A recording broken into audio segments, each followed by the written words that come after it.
Hello everyone, welcome to Everest coaching point. So రీసెంట్గా all India live mock test 3 జరిగింది. అందులో ఉన్న general studies questions ఒక్కసారి చూసేద్దాం. So paper level easy to moderate ఉంది. So ఈ మాక్ టెస్ట్ మీకు ఎవ్రీ వీక్ ఫ్రీగా ప్రొవైడ్ చేయడం జరుగుతుందండి. Definitely make use of it because paper హార్డ్గా ఉన్నా, ఈజీగా ఉన్నా, మోడరేట్గా ఉన్నా ఎగ్జామ్లో మనకి ఎలాంటి షిఫ్ట్ అయినా వస్తుంది. ప్రతిసారి ఈజీ షిఫ్ట్ లేదా హార్డ్ షిఫ్టే రావాలని లేదు. సో మీరు అన్ని రకాల పేపర్స్ని రాయగలిగితే మీకు అన్ని ఏ టైప్ ఆఫ్ షిఫ్ట్ వచ్చినా మీరు రాయగలిగేలా అలవాటు పడతారు. So make use of it. Okay, so coming to the first question, who is India's first Olympic gold medallist in athletics?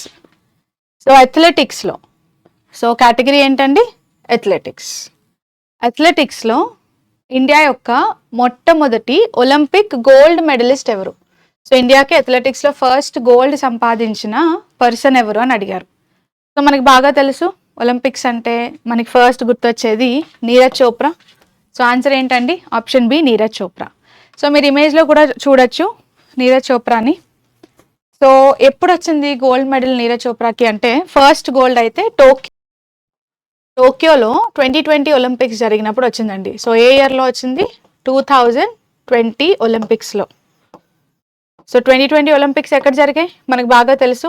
Tokyo was the host కదా, టోక్యో హోస్ట్ చేసింది 2020 ఒలింపిక్స్ని. సో అప్పుడు ఈయన almost 87.58 metres అండి. సో ఈయన throw ఎంత? Record 87.58 మీటర్స్తో ఈయన రికార్డ్ని సంపాదించడం జరిగింది. సో మనకి నీరజ్ చోప్రాని ఇంట్రడ్యూస్ చేయాల్సిన అవసరం లేదు కదా, బికాజ్ ఈయన జావలిన్ త్రోలో చాలా ఫేమస్ స్పోర్ట్స్ పర్సన్. సో ఏ స్పోర్ట్కి సంబంధించిన వ్యక్తి అండి? అథ్లెటిక్స్లో జావలిన్ త్రోకి సంబంధించిన పర్సనాలిటీ. సో ఈ జావలిన్ త్రోలో ఈయన 2020లో గోల్డ్ మెడల్ సంపాదించి పెట్టారు ఇండియాకి. సో దీనివల్ల ఆయన క్రియేట్ చేసిన రికార్డ్ ఏంటంటే అప్పటి వరకు అథ్లెటిక్స్లో ఒలింపిక్స్లో గోల్డ్ మనకి లేదు, అలాంటిది అథ్లెటిక్స్లో ఒలింపిక్లో గోల్డ్ సంపాదించేశారు. సో అది ఈయన ఇండియాకి క్రియేట్ చేసిన రికార్డు 2020లో. Coming to the Olympics. So ఒలింపిక్స్ని ఫస్ట్ టైం ఎప్పుడు కండక్ట్ చేశారు? 1896లో. సో ప్రపంచవ్యాప్తంగా 1896లో ఈ ఒలింపిక్స్ని కండక్ట్ చేయడం స్టార్ట్ చేశారు. సో ఎక్కడ కండక్ట్ చేశారండి? ఎథెన్స్. ఎక్కడ కండక్ట్ చేశారు? ఎథెన్స్. ఎథెన్స్ అంటే ఎక్కడుంది? గ్రీస్. సో గ్రీస్లో కండక్ట్ చేయబట్టాయి. ఈ ఒలింపిక్స్ని ఎవరు కండక్ట్ చేస్తారు? ఇంటర్నేషనల్ ఒలింపిక్ కమిటీ అండి. ఈ ఒలింపిక్స్ని కండక్ట్ చేసేది ఎవరు? ఇంటర్నేషనల్ ఒలింపిక్ కమిటీ, ఐఓసి అంటాం. ఐఓసి అనే సంస్థ దీన్ని కండక్ట్ చేస్తూ ఉంటుంది. మరి ఈ ఐఓసి హెడ్ క్వార్టర్స్, ఐఓసి యొక్క హెడ్ క్వార్టర్స్ ఎక్కడుంది? స్విట్జర్లాండ్లో ఉంది. ఎక్కడుంది? స్విట్జర్లాండ్. స్విట్జర్లాండ్లో పర్టికులర్గా చెప్పాలంటే లాసేన్ అండి. స్విట్జర్లాండ్ లాసేన్ అనే ప్రాంతంలో హెడ్ క్వార్టర్స్ అనేవి లొకేట్ అయి ఉంది. So that is about Olympics. Coming to remaining options. ఒకసారి రిమైనింగ్ ఆప్షన్స్లో కూడా ఎవరున్నారో చూద్దాం. మిల్కా సింగ్. సో మిల్కా సింగ్కి ఇంట్రడక్షన్ అవసరమా? అవసరం లేదు, బికాజ్ ఈయన ఇండియాలో మోస్ట్ ఫేమస్ స్ప్రింటర్ అని చెప్తాం. ఇన్ఫ్యాక్ట్ ఈయన యొక్క పరుగుకి ఈయనకి ద ఫ్లయింగ్ సిక్ అనే పేరు వచ్చింది. మిల్కా సింగ్కి ఉన్న ఇంకొక పేరు ఏంటండి? ద ఫ్లయింగ్ సిక్ అని పిలుస్తాం. సో వెరీ ఫేమస్ స్ప్రింటర్ మన ఇండియాకి. ఆప్షన్ సిలో చూడండి, అంజు బాబీ జార్జ్ ఉన్నారు.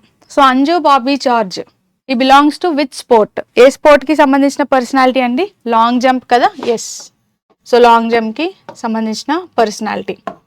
Coming to Bajrang Punia. So Bajrang Punia రెస్లరా? Yes, he's a wrestler. So Bajrang Punia అన్న వెంటనే రెస్లింగ్ గుర్తు రావాలి. అంజు బాబీ జార్జ్ అన్న వెంటనే లాంగ్ జంప్ గుర్తు రావాలి. మిల్కా సింగ్ అంటే స్ప్రింటర్ అని గుర్తు రావాలి. ఇంకా మన నీరజ్ చోప్రా అయితే ఆబ్వియస్గా జావలిన్ త్రో అని గుర్తు రావాలి. Okay, so 4 different options, but question is very clear. Gold ఒలింపిక్స్లో ఇండియాకి first athlete. So clearly option B is the answer for this question. Okay, right. Next question చూడండి. Which article is known as the heart and soul of the constitution? So కాన్స్టిట్యూషన్లో ఎన్నో articles ఉన్నాయి. ఇప్పుడైతే దాదాపు 448కి పైగా articles ఉన్నాయి. So ఈ అన్ని ఆర్టికల్స్లో heart and soul of the constitution అని ఏ ఆర్టికల్ని పిలుస్తారు అని అడిగారు. సో ఏ ఆర్టికల్ పిలుస్తారు? మనకి బాగా తెలుసు, ఆర్టికల్ 32 అండి. ఆన్సర్ ఏంటి? Option D, article 32. ఎందుకంటే మన కాన్స్టిట్యూషన్లో ఎన్ని మంచి ఆర్టికల్స్ ఉన్నా, ఎంత మంచి కంటెంట్ ఉన్నా, ఎన్ని ఫండమెంటల్ రైట్స్ ఉన్నా సరే వీటన్నిటిని కాపాడడానికి మనకు ఒక ఆర్టికల్ కావాలి, వీటన్నిటిని ఇంప్లిమెంట్ అయ్యేలా చేయడానికి ఒక ఆర్టికల్ కావాలి. ఇన్ కేస్ ఈ ఫండమెంటల్ రైట్స్ అనేవి వయలేట్ అయితే, మన ప్రాథమిక హక్కుల్ని ఎవరైనా ఉల్లంఘిస్తే దానికి సొల్యూషన్ చెప్పడానికి ఒక ఆర్టికల్ కావాలి. సో అలాంటి సొల్యూషనే, అలాంటి ఒక గిఫ్టే మనకి ఆర్టికల్ 32 అండి. సో మన బాడీలో హార్ట్ ఎంత బాగా పనిచేస్తుందో, హార్ట్ ఎంత అవసరమో మొత్తం కాన్స్టిట్యూషన్కి, ఎస్పెషలీ ఫండమెంటల్ రైట్స్కి ఈ ఆర్టికల్ 32 అంత అవసరం. సో అందుకనే డాక్టర్ బిఆర్ అంబేద్కర్ ఎవరండి? సో చాలాసార్లు చూసాం కదా మనం, డాక్టర్ బిఆర్ అంబేద్కర్ గారు ఈ ఆర్టికల్ 32ని హార్ట్ అండ్ సోల్తో కంపేర్ చేశారు. Heart and soul of the constitution అని చెప్పి కంపేర్ చేయడం జరిగింది. సో అది దానికి ఉన్న ప్రాముఖ్యత. సో ఆర్టికల్ 32 ఎగ్జాక్ట్గా దేనికోసం మాట్లాడుతుంది? కాన్స్టిట్యూషనల్ రెమెడీస్ అండి. ఆర్టికల్ 32 ఇది ఒక ఫండమెంటల్ రైట్, ఇది ఒక ప్రాథమిక హక్కు. ఇది దేనికోసం మాట్లాడుతుంది అంటే right to constitutional remedies. So మీ ఫండమెంటల్ రైట్స్ని ఎవరైనా వైలేట్ చేస్తే దానికి సొల్యూషన్, రెమెడీస్ అంటే సొల్యూషన్. సో దానికి రెమెడీస్ ఏంటి అనేది ఆర్టికల్ 32 ఇస్తుంది. సో దీన్నే సింపుల్గా మనం వ్రిట్ జ్యూరిస్డిక్షన్ అంటామా? ఎస్, దీన్నే మనం సింపుల్గా వ్రిట్ జ్యూరిస్డిక్షన్ అంటాం. ఎందుకంటే ఫండమెంటల్ రైట్స్ని ఎన్ఫోర్స్ చేయించడానికి డైరెక్ట్గా సుప్రీం కోర్ట్ ఇన్వాల్వ్ అవ్వచ్చు ఆర్టికల్ 32 ద్వారా. సో అందుకని సుప్రీం కోర్ట్ యొక్క వ్రిట్ జ్యూరిస్డిక్షన్ పవర్స్ ఎక్కడి నుంచి వచ్చాయి అంటే ఆర్టికల్ 32 నుంచి వచ్చాయని చెప్తాం. సో అది మన ఆర్టికల్ 32కి ఉన్న గొప్ప ప్రాముఖ్యత అని చెప్పచ్చు. ఓకే, రిమైనింగ్ ఆప్షన్స్ చూడండి. ఆర్టికల్ 14 అంటే రైట్ టు ఈక్వాలిటీ అండి. సో ఈక్వాలిటీ బిఫోర్ లా, చట్టం ముందు అందరూ సమానం అనే విషయాన్ని ఆర్టికల్ 14 చెప్తుంది. కమింగ్ టు ఆర్టికల్ 19 దేనికోసం మాట్లాడుతుంది? ఫ్రీడమ్ కదా. So right to freedom of speech, expression, belief, faith and worship అని ఏదైతే మనం చెప్తామో, సో ఇట్స్ ఆల్ అబౌట్ ఫ్రీడమ్కి సంబంధించిన ఆర్టికల్స్ ఇవి. ఇంకా ఆర్టికల్ 21 అంటే మీకు ఎలాగా తెలుసు. ఆర్టికల్ 21 దేనికోసం మాట్లాడుతుంది? Right to life, personal Liberty, వీటికి సంబంధించిన విషయాలని 21 మాట్లాడుతుంది. సో ఆప్షన్స్లో ఉన్న 4 కూడా 14 అవ్వచ్చు, 19 అవ్వచ్చు, 21 అవ్వచ్చు, 32 అవ్వచ్చు. ఇవన్నీ ఆప్షన్స్ కూడా మనకి పార్ట్ 3లో ఉన్నాయి. కాన్స్టిట్యూషన్లో ఏ పార్ట్లోకి వస్తాయి? పార్ట్ 3లోకి వస్తాయి. పార్ట్ 3 అంటే ఫండమెంటల్ రైట్స్కి సంబంధించిన part 3 deals with fundamental rights అనమాట. ఈ పార్ట్ 3లో మీరు అబ్జర్వ్ చేసినట్టయితే ఈ ఫండమెంటల్ రైట్స్ని మనం ఎక్కడి నుంచి తీసుకున్నాం? యుఎస్ఏ కదా, రైట్? యునైటెడ్ స్టేట్స్, యుఎస్ నుంచి ఇన్స్పైర్ అయ్యి తీసుకున్నాము. That is special about them. Okay, next question. Which of the following is treated as a revenue expenditure in India? So 4 options ఇచ్చారు. రెవెన్యూ ఎక్స్పెండిచర్ కింద దేన్ని ట్రీట్ చేస్తామని అడిగారు. So చూద్దాం. Revenue expenditure అంటే అర్థం ఏంటండి? ఎక్స్పెండిచర్ అంటే ఖర్చు అని మనకు తెలుసు. ఎక్స్పెండిచర్ అంటే ఖర్చు. మనం ఏమైనా కొనాలి అంటే డబ్బులు ఇవ్వాలి, అంటే ఖర్చు పెట్టాలి. సో ఏదైనా పొందాలి అంటే మనీ ఇవ్వాలి, ఖర్చు పెట్టాలి. కానీ రెవెన్యూ ఎక్స్పెండిచర్ అంటే అర్థం ఏ ఎక్స్పెండిచర్ అయితే ప్రతి సంవత్సరం కంటిన్యూస్గా పెట్టాల్సి ఉంటుందో, ఏ ఎక్స్పెండిచర్ అయితే ఒకసారి పెడితే మళ్ళీ తిరిగి రాదో, ఏ ఎక్స్పెండిచర్ వల్ల అయితే ఎసెట్ కానీ లయబిలిటీ కానీ ఇంపాక్ట్ అవ్వదో, అలాంటి ఎక్స్పెండిచర్ని రెవెన్యూ ఎక్స్పెండిచర్ అంటారు. సో ఇంకా సింపుల్గా చెప్పాలంటే దీన్ని ప్రభుత్వం ఉంది. సో ప్రభుత్వం ప్రతి నెల ఎంప్లాయీస్కి శాలరీస్ ఇవ్వాలి. సో ప్రభుత్వం ఎంప్లాయీస్కి శాలరీస్ ఇస్తుంది అంటే అది ఖర్చేనా? డెఫినెట్గా ఖర్చే. కానీ దాన్ని రెవెన్యూ ఎక్స్పెండిచర్ అని ఎందుకు అంటున్నామంటే, ప్రభుత్వం ఒకసారి శాలరీస్ ఇచ్చింది అనుకోండి ఎంప్లాయీస్కి, మళ్ళీ మీ శాలరీస్ నాకు తిరిగి ఇచ్చేయండి అని చెప్పి తీసుకోలేదు కదా, తీసుకోలేదు. అంటే ఈ పర్టికులర్ ఖర్చు అనేది ఒకసారి పెడితే తిరిగి వస్తుందా? రాదు, తిరిగి రాదు. ఇది క్లియర్. సెకండ్ థింగ్, ప్రభుత్వం శాలరీస్ ఇస్తుంది అంటే ఏదైనా ఆస్తి యాడ్ అవుతుందా ప్రభుత్వానికి? లేదా ఏదైనా అప్పు క్రియేట్ అవుతుందా? ఆస్తి యాడ్ అవ్వట్లేదు, అప్పు కూడా క్రియేట్ అవ్వట్లేదు. అంటే మన ఎసెట్స్ కానీ లయబిలిటీస్ కానీ, ఆస్తులు కానీ అప్పులు కానీ ఇన్ఫ్లుయెన్స్ అవ్వట్లేదు. సో అలాంటి ఎక్స్పెండిచర్ ఏమంటాం? రెవెన్యూ ఎక్స్పెండిచర్ అని పిలుస్తాం. సో దీనికి శాలరీస్ అవ్వచ్చు, రెగ్యులర్గా ప్రభుత్వం అనేది పెట్టే ఖర్చులు, డే టు డే ఎక్స్పెన్సెస్ ఉంటాయి కదండి, ఆ డే టు డే ఎక్స్పెన్సెస్ని కవర్ చేసేదే రెవెన్యూ ఎక్స్పెండిచర్ అని చెప్తాం. సో మనకి ఎలా అయితే రోజువారీ ఖర్చులు ఉంటాయో, ప్రభుత్వానికైనా వ్యాపారానికైనా డే టు డే ఎక్స్పెన్సెస్ అలానే ఉంటాయి. ఇప్పుడు మీకు అర్థమైపోద్ది. ఆప్షన్ ఏ చూడండి, లోన్ గివెన్ టు స్టేట్స్, అప్పు. సో మీరు అప్పిస్తున్నప్పుడు ఏమవుతుందంటే, ప్రతి సంవత్సరం అప్పులు ఇస్తామా? ఇవ్వం. అండ్ అప్పు ఇవ్వడం వల్ల లోన్ తీసుకునే వాళ్ళకి అప్పు క్రియేట్ అవుతున్నట్టే, కానీ లోన్ ఇచ్చేవాడికి అదొక ఎసెట్ అండి. మీరు ఎవరికైనా అప్పు ఇచ్చారు అంటే మీకు దానివల్ల వడ్డీ వస్తుందా? వస్తుంది. ఫ్యూచర్లో ఇంట్రెస్ట్ వస్తుంది. మళ్ళీ అసలు తిరిగి వస్తుందా? అసలు తిరిగి వస్తుందని మీరు అప్పిస్తారు జనరల్గా. అంటే ఇంట్రెస్ట్ వస్తుంది, అలాగే ఫ్యూచర్లో ప్రిన్సిపల్ అమౌంట్ తిరిగి వస్తుంది. ఈ రెండు సంపాదించగలిగే కెపాసిటీ ఉన్నదాన్ని ఆస్తి అంటాం. మనం ఎవరికైనా అప్పిస్తే తీసుకున్న వాడికి అదొక లయబిలిటీ కానీ ఆబ్లిగేషన్ కానీ, ఇచ్చిన వాళ్ళకి అదొక ఎసెట్, ఎందుకంటే ఫ్యూచర్లో మళ్ళీ ఆ డబ్బులు తిరిగి వస్తాయి. అలాగా లోన్ ప్రభుత్వం రాష్ట్ర ప్రభుత్వాలకు ఇస్తుంది అంటే అది ఎక్స్పెండిచరే, డబ్బులు అయితే వెళ్ళిపోతున్నాయి, కానీ అది ఏ type of expenditure? Capital expenditure అంటాం. ఏ టైప్ ఆఫ్ ఎక్స్పెండిచర్ అండి? Capital expenditure. సో ఏ ఖర్చు వల్ల అయితే ఆస్తులు కానీ అప్పులు కానీ ఇన్ఫ్లుయెన్స్ అవుతాయో వాటిని క్యాపిటల్ ఎక్స్పెండిచర్ అంటాం. ఇక్కడ చాలా క్లియర్, డబ్బులు బయటకు వెళ్తున్నాయి కాబట్టి ఎక్స్పెండిచర్ అన్నాం, కానీ ఇలా లోన్స్ ఇవ్వడం వల్ల ప్రభుత్వానికి ఒక ఎసెట్ క్రియేట్ అవుతున్నట్టు. సో అందుకని దీన్ని రెవెన్యూ ఎక్స్పెండిచర్ అనగలమా? అనలేము. నెక్స్ట్, డిఫెన్స్ ఎక్విప్మెంట్ని పర్చేస్ చేయడం. మీరు ఏదైనా ఒక మిషనరీని కానీ ఒక ఎక్విప్మెంట్ని కానీ కొంటున్నారంటే అదొక ప్రాపర్టీ, ఒక ఎసెట్ అనమాట. సో ఎసెట్ని కొంటున్నారు అంటే క్యాపిటల్ ఎక్స్పెండిచర్ అవుతుంది. ఎక్విప్మెంట్ పర్చేస్ చేశారంటే మీ ఆస్తి పెరిగినట్టే, ఖర్చు కనిపించినా, ఖర్చు పెడుతున్నట్టు అనిపించినా ఎసెట్ అయితే పెరిగింది. సో అది క్యాపిటల్ ఎక్స్పెండిచర్లోకి వస్తుంది. Interest payment on government loans, ఇది రెవెన్యూ ఎక్స్పెండిచర్. ఎందుకని? ప్రభుత్వము ఎవరి దగ్గరైనా లోన్ తీసుకుంటే లోన్ అనేది ప్రభుత్వానికి అప్పు, కానీ ఆ తీసుకున్న లోన్ మీద తిరిగి కట్టే వరకు వడ్డీ కట్టాలా? వడ్డీ అనేది ప్రతి నెల కట్టాలి, ప్రతి సంవత్సరము కట్టాలి. సో వడ్డీ కట్టడం ఒక ఎక్స్పెండిచర్ అయితే ఇది కంటిన్యూస్గా ఉంటుంది. ఇచ్చిన వడ్డీని ప్రభుత్వం తిరిగి అయితే తీసుకోలేదు కాబట్టి దీన్ని రెవెన్యూ ఎక్స్పెండిచర్ అంటాం. సో ఇంట్రెస్ట్ పేమెంట్స్ని మీరు జాగ్రత్తగా అబ్జర్వ్ చేసినట్టయితే ఎలా ఉంటాయి? రికరింగ్.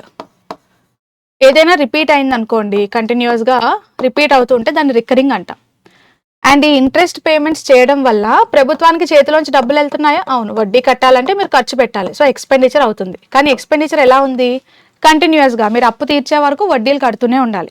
వడ్డీ కట్టడం వల్ల ఎసెట్ కానీ లయబిలిటీ కానీ తగ్గడం పెరగడం జరుగుతుందో? జరగదు. సో వడ్డీ కట్టడం వల్ల ఎసెట్ కానీ లయబిలిటీ కానీ ఇన్ఫ్లుయెన్స్ అయితే అవ్వదు. ప్రిన్సిపల్ అమౌంట్ కట్టాల్సింది అలానే ఉంటుంది, జస్ట్ ఏంటంటే మీరు ఇంట్రెస్ట్ పే చేస్తున్నారు, ఫ్యూచర్లో మళ్ళీ ప్రిన్సిపల్ అమౌంట్ కట్టాల్సిందే. సో మీ ఆస్తులు అప్పులు అయితే తగ్గట్లేదు, పెరగట్లేదు. సో అందుకని దీన్ని ఏమన్నా రెవెన్యూ ఎక్స్పెండిచర్. ఈక్విటీ ఇన్వెస్ట్మెంట్, ఇంకా పెట్టుబడి. పెట్టుబడి అంటేనే క్యాపిటల్ ఎక్స్పెండిచర్. మీరు ఎక్కడ పెట్టుబడి పెట్టాలన్నా డబ్బులు ఖర్చు పెడతారు, కానీ ఈ పెట్టుబడి పెట్టడం వల్ల మీకు ఫ్యూచర్లో ఇన్కమ్ వస్తుంది. ఇన్వెస్ట్మెంట్ పెట్టారంటే ఆస్తులు, ఎసెట్స్ పెరుగుతాయా? ఎస్, ఎసెట్స్ పెరుగుతాయి. ఎసెట్స్ ఇన్ఫ్లుయెన్స్ చేస్తే దాన్ని ఏమనాలి? క్యాపిటల్ ఎక్స్పెండిచర్ అనాలి. Okay, right. సో దీన్ని బట్టి చూస్తే రెవెన్యూ ఎక్స్పెండిచర్ అన్నప్పుడు option C is the correct answer అండి. Okay, next, consider the following statements about the home rule movement. So home rule మూవ్మెంట్కి సంబంధించి స్టేట్మెంట్స్ ఇచ్చారు, కరెక్ట్ స్టేట్మెంట్ని ఐడెంటిఫై చేయమన్నారు. చూద్దాం. Home rule movement was started in India in 1916. Home rule మూవ్మెంట్ని ఇండియాలో 1916లో స్టార్ట్ చేశారు అంటున్నారు. కరెక్టా? ఎస్, అబ్సల్యూట్లీ కరెక్ట్ అండి. 1916లో స్టార్ట్ చేశారు. ఇది చాలాసార్లే చూసాము, ప్రీవియస్ మార్క్స్ చూసినా మీకు గుర్తుంటుంది. But still home rule movement start చేయడానికి రీజన్ ఏంటంటే మా ఇండియాని మేము పరిపాలించుకోగలము, మా ఇండియా యొక్క రూల్ మా కంట్రోల్లో ఉండాలి అని మనం చెప్పడం కోసం హోమ్ రూల్ మూవ్మెంట్ స్టార్ట్ చేసాం. సో హోమ్ రూల్ మూవ్మెంట్ అన్నప్పుడు 1916లో ఇద్దరు వస్తారు, ముఖ్యంగా ఇద్దరు వ్యక్తులు. సో ఒకటి మన బాల్ గంగాధర్ తిలక్ గారు. సో తిలక్ గారు హోమ్ రూల్ మూవ్మెంట్ ఎక్కడ స్టార్ట్ చేశారు? బేస్ ఏంటి? మహారాష్ట్ర. తర్వాత యానీ బిసెంట్ గారు స్టార్ట్ చేస్తారు. So Annie Besant home rule movement ఎప్పుడు స్టార్ట్ చేశారు? 1916లోనే మద్రాస్లో స్టార్ట్ చేశారు. యానీ బిసెంట్ మద్రాస్, తిలక్ గారు మహారాష్ట్ర, ఇలా హోమ్ రూల్ మూవ్మెంట్ స్టార్ట్ అయిపోయింది. First statement is correct. It aimed at complete independence from British rule. So Britishers నుంచి కంప్లీట్ ఇండిపెండెన్స్ కోసం హోమ్ రూల్ చెప్పిందా? చెప్పలేదు. సో గుర్తుపెట్టుకోండి, కంప్లీట్ ఇండిపెండెన్స్ అనే కాన్సెప్ట్ ఇక్కడ ఇది మిస్టేక్. కంప్లీట్ ఇండిపెండెన్స్ అనే కాన్సెప్ట్ మనకి ఎప్పుడు వచ్చింది? పూర్ణ స్వరాజ్లో వచ్చింది. ఎక్కడ వచ్చిందండి? పూర్ణ స్వరాజ్. సో మనకి కాంగ్రెస్ యొక్క లాహోర్ సెషన్ జరిగినప్పుడు January 26th, 1930 మన ఇండియా యొక్క కంప్లీట్ ఇండిపెండెన్స్ డే అని మన గోల్ కింద డిక్లేర్ చేద్దామని పూర్ణ స్వరాజ్ని తీసుకొచ్చారు. సో పూర్ణ స్వరాజ్ కంప్లీట్ ఇండిపెండెన్స్ 1930s వచ్చింది. హోమ్ రూల్ మూమెంట్ ఏమో 1916లోనే స్టార్ట్ అయింది. సో దాని ఎజెండా ఏంటంటే డొమినియన్ స్టేటస్ సరిపోతుంది. హోమ్ రూల్ మూమెంట్ ఎజెండా ఏంటి, మాకు డొమినియన్ స్టేటస్ ఇస్తే చాలు. డొమినియన్ స్టేటస్ అంటే అర్థం ఏంటంటే బ్రిటిషర్స్ ఉంటారు, ఓకే, బ్రిటిష్ ఎంపైర్ అండర్లో మా దేశాన్ని మేము రూల్ చేసుకుంటాం. సో మా దేశాన్ని మేము రూల్ చేసుకుంటాం, కానీ ఎవరి అండర్లో ఉంటాము అల్టిమేట్గా అంటే బ్రిటిష్ అండర్లోనే ఉంటాం. సో దాన్ని డొమినియన్ స్టేటస్ అని పిలుస్తాం. సో పూర్ణ స్వరాజ్ అనేది కంప్లీట్ ఇండిపెండెన్స్కి సంబంధించిన కాన్సెప్ట్, కానీ హోమ్ రూల్ అనేది డొమినియన్ స్టేటస్కి సంబంధించిందండి. So it aimed at complete independence అనడం తప్పు. ఓకే, బ్రిటిష్ అండర్లో ఉంటారని చెప్పారు వాళ్ళు. సో దీన్ని బట్టి చూస్తే సెకండ్ స్టేట్మెంట్ ఇన్కరెక్ట్. ఆన్సర్ ఏమవుతుంది? ఆప్షన్ ఏ కదా. Yes, A is the correct answer. Only 1. Which Himalayan range is closest to the plains? So ప్లెయిన్స్కి అత్యంత దగ్గరగా ఉన్న హిమాలయన్ రేంజెస్ ఏంటి అని అడిగారు. First of all Himadri. Himadri అంటే గ్రేటర్ హిమాలయాస్. ఎస్, హిమాద్రి అనేది అప్పర్ మోస్ట్ గ్రేటర్ హిమాలయస్ పార్ట్ని హిమాద్రి అని పిలుస్తాం. మన హిమాలయస్ని ముఖ్యంగా మనం 3 కేటగిరీస్లోకి డివైడ్ చేసుకోవచ్చండి. 1 greater Himalayas, 2 lesser Himalayas, 3 outer Himalayas. So Himadri అంటే గ్రేటర్ హిమాలయాస్ అని అర్థం. హిమాచల్ అంటే లెస్సర్ హిమాలయాస్ అండి. హిమాచల్ అంటే లెస్సర్ హిమాలయాస్. శివాలిక్స్ అంటే ఔటర్ హిమాలయాస్ని శివాలిక్స్ అని పిలుస్తాం. కారకోరం అంటే ట్రాన్స్ హిమాలయాస్లో పార్ట్ కదా. ఎస్, కారకోరం అనేది part of trans Himalayas. Question is very clear కదా, ప్లెయిన్స్కి దగ్గరగా ఉండాలి. ఇప్పుడు మీరు చెప్పండి, ప్లెయిన్స్కి దగ్గరగా ఉండాలి అంటే హిమాలయాస్ యొక్క అప్పర్ మోస్ట్ పార్ట్లో ఉండాలా, లోవర్ మోస్ట్ పార్ట్లో, అవుటర్ మోస్ట్ పార్ట్లో ఉండాలా? లాజికల్గా చూసుకున్న అవుటర్ మోస్ట్ పార్ట్లోనే ఉండాలి. అవుటర్ హిమాలయాస్ అని దేన్ని అంటున్నాము? శివాలిక్స్ని అంటున్నాం. సో ఇండో గ్యాంజెటిక్ ప్లెయిన్స్కి, ఏ ప్లెయిన్స్ కండి? ఇండో గ్యాంజెటిక్ ప్లెయిన్స్కి అత్యంత దగ్గరగా ఉండేది శివాలిక్స్. కాబట్టి answer is option C. Outer Himalayas అనేవి మన ఇండో గ్యాంజెటిక్ ప్లెయిన్స్కి దగ్గరగా ఉంటాయి. ఓకే, క్వశ్చన్లో కావాల్సింది కూడా అదే. హిమాలయాస్ అన్నిట్లోనూ దగ్గరగా ఉండే హిమాలయాస్ ఏంటి ప్లెయిన్స్కి అని అడిగారు.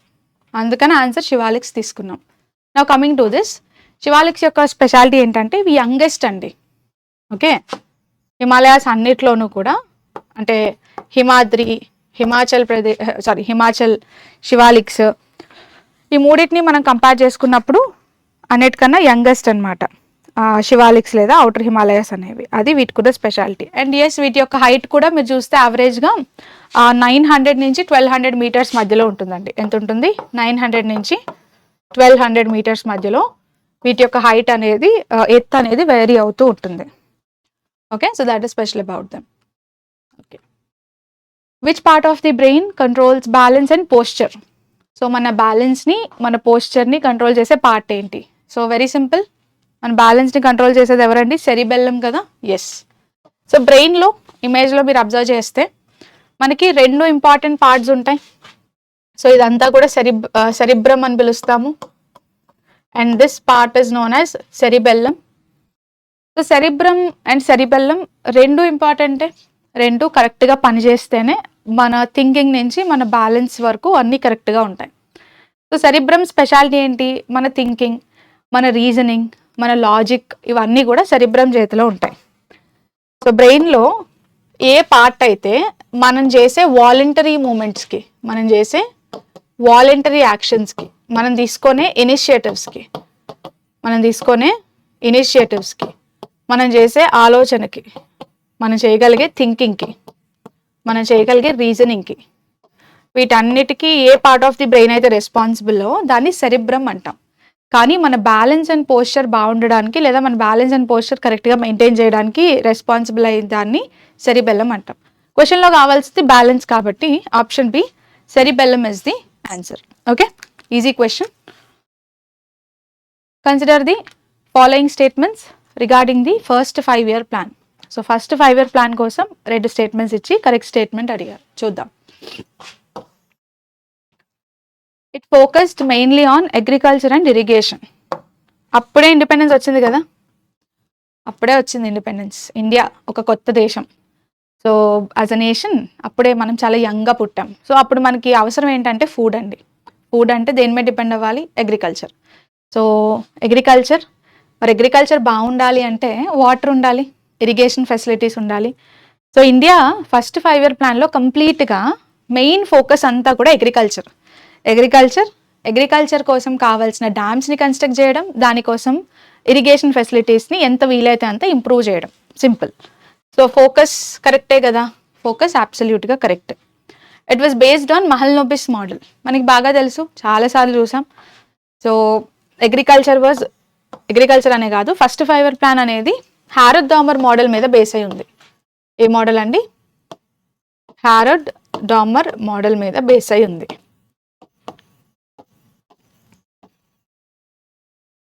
మరి పీసీ మహల్నోబిస్ మోడల్ అని ఏ 5 year ప్లాన్ని పిలుస్తాం? Second 5 year plan. PC Mahalanobis agriculture మీద ఫోకస్ చేయలేదండి. ప్రశాంత్ చంద్ర మహల్నోబిస్ అంటాము. సో ఈయన కంప్లీట్ ఫోకస్ అనేది ఇండస్ట్రీస్ మీద పెట్టారు. సో ఇండియా అనేది లార్జ్ ఇండస్ట్రీస్ని డెవలప్ చేసుకోవాలని చెప్పారు. సో ఇండస్ట్రీస్ మీద మనం ఫోకస్ ఎప్పుడు పెట్టాము? సెకండ్ 5 year ప్లాన్లో. ఇండస్ట్రీ మీద ఫోకస్ అంటే సెకండ్ 5 year ప్లాన్లో పెట్టాం. అండ్ ఫస్ట్ 5 year ప్లాన్ కోసం కదా మనకి స్టేట్మెంట్స్ ఇచ్చారు. So it was not based on Mahalanobis అండి, it was based on Harrod Domar model. So second statement తప్పు. ఆన్సర్ ఏంటి? Option A, only 1 is the correct answer. First 5 year plan ఎప్పుడు వచ్చింది? 1951, right? So first 5 year plan period ఏంటండి? 1951 నుంచి 56 వరకు.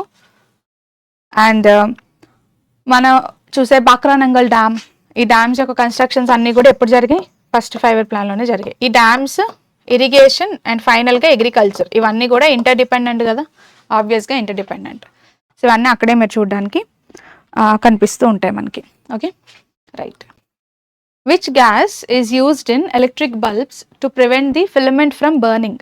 So మనకి బాగా తెలుసు, ఎలక్ట్రిక్ బల్బ్స్లో ఈ టంగ్స్టన్ ఫిలమెంట్ అనేది బర్న్ అవ్వకుండా ప్రివెంట్ చేయడానికి ఏ గ్యాస్ యూజ్ చేస్తారు? ఏ గ్యాస్ అయితే బెటర్? ఒక నాన్ రియాక్టివ్ గ్యాస్ అయితే బెటర్. సో ఆబ్వియస్గా నోబెల్ గ్యాస్ అయినా ఆర్గన్ యూజ్ చేస్తారు. ఏం యూజ్ చేస్తారండి? నోబెల్ గ్యాస్ అయినా ఆర్గన్ని యూజ్ చేయడం జరుగుతుంది. సో మనకి బాగా తెలుసు, ఇనర్ట్ గ్యాసెస్ లేదా నోబెల్ గ్యాసెస్ అంటాము. So inert gases, Nobel gases అనేవి నాన్ రియాక్టివ్ కాబట్టి ఇవైతేనే హీట్ని ప్రాపర్గా తట్టుకొని ఎటువంటి రియాక్షన్స్ జరగకుండా ఫిలమెంట్ అనేది త్వరగా బర్న్ అయిపోకుండా కాపాడుతూ ఉంటాయి. సో ఫిలమెంట్ కాలిపోతే బల్బ్ పోయినట్టే కదా. సో ఫిలమెంట్ ఉండాలి అంటే కాస్త నాన్ రియాక్టివ్ గ్యాస్ అయి ఉండాలి, అందుకని ఆర్గన్ని తీసుకోవడం జరుగుతుంది. సో ఇది ప్రివెంట్ చేస్తూ ఉంటుందన్నమాట బల్బ్స్ని. Okay, next coming to argon యొక్క నెంబర్. సో ఆర్గన్ యొక్క అటామిక్ నెంబర్ ఏంటండి? సో 18 కదా. Yes, argon atomic number is 18. Coming to oxygen, remaining options మనం చూస్తే ఆక్సిజన్ యొక్క అటామిక్ నెంబర్ ఎంత? 8. So 8 is the atomic number of oxygen. Hydrogen యొక్క atomic number ఎంత అండి? 1 కదా. నైట్రోజన్ యొక్క అటామిక్ నెంబర్ ఎంత? 7 is the number. Okay. The duty to provide opportunities for education to children aged 6 to 14 was added by dash amendment. So 6 నుంచి 14 years ఏజ్లో ఉన్న పిల్లలు ఎవరైతే ఉన్నారో అలాంటి చిల్డ్రన్కి కంపల్సరీగా ఎడ్యుకేషన్ ఆపర్చునిటీస్ని ప్రొవైడ్ చేయాలి అని కాన్స్టిట్యూషన్లో మనం యాడ్ చేసాం. ఇలా యాడ్ చేయడానికి రెస్పాన్సిబుల్ అయిన సవరణ అమెండ్మెంట్ ఏంటి అని అడిగారు. ఏ అమెండ్మెంట్ ద్వారా యాడ్ చేసాం? 86th constitutional amendment act. So మనకి రాజ్యాంగాన్ని సవరణ చేయడం కోసం 86th కాన్స్టిట్యూషనల్ అమెండ్మెంట్ యాక్ట్ని తీసుకొచ్చారు. ఎప్పుడు తీసుకొచ్చారు అంటే 2002. ఎప్పుడండి? 2002లో తీసుకొచ్చారు. 2002లో ఈ పని చేయడం వల్ల కాన్స్టిట్యూషన్ మీద 3 areasలో ఇంపాక్ట్ పడిందండి. 1 fundamental rights, 2 directive principles, 3 fundamental duties. అందులోనూ అతి ముఖ్యంగా fundamental రైట్స్లో article 21A. Article 21A దేనికోసం మాట్లాడుతుంది? Right to education. 6 నుంచి 14 సంవత్సరాల వయసు ఉన్న పిల్లలకి కంపల్సరీగా ఎడ్యుకేషన్ని పొందడం అనేది వాళ్ళ యొక్క బేసిక్ రైట్, వాళ్ళ హక్కు అని చెప్పింది ఆర్టికల్ 21A ద్వారా. ఇదే అమెండ్మెంట్ ఫండమెంటల్ డ్యూటీస్లో ఇంకొక ఆర్టికల్ని యాడ్ చేసింది. So article 51A clause K. Article 51A clause Kని యాడ్ చేసింది. సో ఫండమెంటల్ డ్యూటీస్లో యాడ్ చేస్తే ఏం చెప్పింది? 6 to 14 years వయసు ఉన్న పిల్లలకి చదువు చెప్పించడం అనేది మన బాధ్యత అని చెప్పింది. సో బాధ్యత గుర్తు చేసింది, పిల్లలకి హక్కును గుర్తు చేసింది. ఓవరాల్గా ఏం చేసైనా 14 years బిలో వయసు ఉన్న పిల్లలు ఎడ్యుకేట్ అవ్వాలనే విషయాన్ని క్లియర్గా కాన్స్టిట్యూషన్లో తీసుకొచ్చింది. అది 86th అమెండ్మెంట్కు ఉన్న స్పెషాలిటీ అండి. Next 42nd amendment. అసలు 42nd అమెండ్మెంట్ కోసం మనం ఎంత చెప్పుకున్నా తక్కువే. బికాజ్ అన్ని ప్రావిజన్స్, అన్ని చేంజెస్ జరిగాయి. ఎన్ని చేంజెస్ జరిగాయంటే దీన్ని ఏమంటాం? మినీ కాన్స్టిట్యూషన్ అంటామా? ఎస్, దీన్ని మినీ కాన్స్టిట్యూషన్ అని కూడా పిలుస్తాం. అది దీనికి ఉన్న ఒక స్పెషాలిటీ. అతి ముఖ్యంగా మనం చెప్పేది ఏంటంటే ఫండమెంటల్ డ్యూటీస్ యాడ్ చేసాం కాన్స్టిట్యూషన్లోకి. ఫండమెంటల్ డ్యూటీస్ యాడ్ చేసింది 42nd అమెండ్మెంట్లోనే. ఇంకా చాలానే చేసామండి. జ్యుడిషియరీ పవర్స్ తగ్గించాము, సబ్జెక్ట్స్నేమో స్టేట్ లిస్ట్ నుంచి తీసుకెళ్ళి కాంకరెంట్ లిస్ట్లో పడేసాము, సెంటర్ యొక్క పవర్స్ పెంచాము, ప్రెసిడెంట్ రూలు, రకరకాల చేంజెస్ అండి. బట్ మోస్ట్ ఇంపార్టెంట్గా మనం చెప్పుకునేది అది చాలానే ఉంటాయి. Next 73rd amendment. 73rd amendment ఏం చేసింది? కాన్స్టిట్యూషన్లో షెడ్యూల్ 11 యాడ్ చేసిందా? ఎస్, షెడ్యూల్ 11 అంటే పంచాయత్స్ని యాడ్ చేసింది 73rd amendment. 44th amendment. So 44th amendment అంటే రైట్ టు ప్రాపర్టీని రిమూవ్ చేసింది. మనకి ఒకప్పుడు రైట్ టు ప్రాపర్టీ అనే హక్కు కూడా ప్రాథమిక హక్కే, ఫండమెంటల్ రైటే. ఇప్పుడేమంటున్నాం? రైట్ టు ప్రాపర్టీ అనేది ఫండమెంటల్ రైట్ కాదు అని చెప్తున్నాం. సో దీన్ని ఫండమెంటల్ రైట్ కేటగిరీలోంచి రిమూవ్ చేసేసి ఆర్టికల్ 300A 31లోంచి తీసేసి ఎక్కడ వేశారు? ఆర్టికల్ 300Aలో వేశారు. సో ఈ పని చేయడానికి 44th అమెండ్మెంట్ రెస్పాన్సిబుల్ అండి. సో ఇలా చూసుకుంటే 42nd అమెండ్మెంట్ 1976లో వచ్చింది, 73rd అమెండ్మెంట్ 1992లో వచ్చింది, 44th అమెండ్మెంట్ 1978లో వచ్చింది. ఇక్కడ ఇచ్చిన 4 అమెండ్మెంట్స్ ఇంపార్టెంటే. బట్ షార్ట్గా క్వశ్చన్ వరకు చెప్పాలంటే మాత్రం ఎడ్యుకేషన్ అంటే ఫస్ట్ 86th అమెండ్మెంట్ 2002 గుర్తొచ్చేయాలి అంతే. Okay, right. Which festival is celebrated with boat races and floral decorations in Kerala? ఇంకా బోట్ రేస్ అన్న వెంటనే మనకి ఏం గుర్తు రావాలి? ఓనం కదా. Yes, first of all Onam. Kerala అని చెప్పేశారు కాబట్టి బోట్ రేసెస్ ఉంటాయా లేదా అనేది మనకు తెలియకపోయినా సరే, దివాళీ అయితే ఆల్ ఇండియా ఫెస్టివల్ మనకు తెలుసు. పొంగల్ అంటారా? పొంగల్ అనేది మన సౌత్ ఇండియాలో ముఖ్యంగా తమిళనాడుకి సంబంధించిన ఫెస్టివల్. లోహరి అనేది పంజాబ్ కదా. లోహరి ఏ స్టేట్ అండి? పంజాబ్కి సంబంధించిన ఫెస్టివల్. సో మనం ఇక్కడ భోగి జరుపుకున్నట్టే పంజాబ్లో లోహరి జరుపుకుంటారనమాట. మనం ఇక్కడ సంక్రాంతి జరుపుకున్నట్టే తమిళనాడులో పొంగల్ జరుపుకుంటారు. మనం ఇక్కడ ఉగాది జరుపుకున్నట్టే మేబీ దట్ కైండ్ ఆఫ్ వేలో ఓనం సెలబ్రేట్ చేస్తారు. సో ఓనం అనేది జనరల్గా కేరళలో చాలా పాపులర్ ఫెస్టివల్. అండ్ ఇది ఏ మంత్స్లో సెలబ్రేట్ చేసుకుంటారండి? సో ఆగస్ట్, సెప్టెంబర్ ఈ మంత్స్లో ఇది సెలబ్రేట్ చేసుకుంటూ ఉంటారు. ఆగస్ట్ అలాగే సెప్టెంబర్ మంత్స్. ఇది ఆల్రెడీ మనం ఆగస్ట్ మేబీ సెప్టెంబర్ కరెంట్ అఫైర్స్లో కూడా చూసాం. ఓనం కోసం క్లియర్ స్టాటిక్ పార్ట్ అంతా కవర్ అయింది. సో ఈ ఫెస్టివల్లో మోస్ట్ ఇంపార్టెంట్ ఈవెంట్ ఏంటంటే వల్లం కలి అండి. కేరళలో ఓనం టైంలో ఏం జరుగుద్ది? వల్లం కలి. వల్లం కలి అంటే అర్థం ఏంటి? బోట్ రేస్ ఫెస్ట్ అనేది జరుగుతూ ఉంటుందన్నమాట. ఇవి కాకుండా రంగోలీస్, డెకరేషన్స్, భోజనాలు అవన్నీ కూడా ఉంటాయి. బట్ యా, మోస్ట్లీ మనం చెప్పుకోదగింది ఏంటంటే బోట్ రేస్ అనే Vallam Kali festival. Okay, next. Which of the following is not a type of non performing asset? So non performing asset కానిదేంటి? అసలు అది నాన్ పర్ఫార్మింగ్ ఎసెట్టా కాదో చెప్పాలంటే ఫస్ట్ మనకి అది దాని మీనింగ్ ఏంటో తెలియాలి. So NPA, non performing asset. బ్యాంక్కి లోన్స్ అనేవి ఎసెట్స్ అండి. ఎందుకు? Very simple. బ్యాంక్ అనేది ఎంతోమంది కస్టమర్స్కి అప్పిస్తుంది అంటే లిటరల్గా బ్యాంక్ పెట్టుబడి పెడుతున్నట్టే. ఎందుకని? ఈరోజు బ్యాంక్ ఇచ్చే అప్పులు అనేవి బ్యాంక్కి వడ్డీని సంపాదించి పెడతాయి. బ్యాంక్కి ఇంట్రెస్ట్ వస్తుందంటే ప్రతి నెల ఒక ఫిక్స్డ్ ఇన్కమ్ వస్తున్నట్టేనా? ఎస్, ఒక ఫిక్స్డ్ ఇన్కమ్ వస్తున్నట్టే.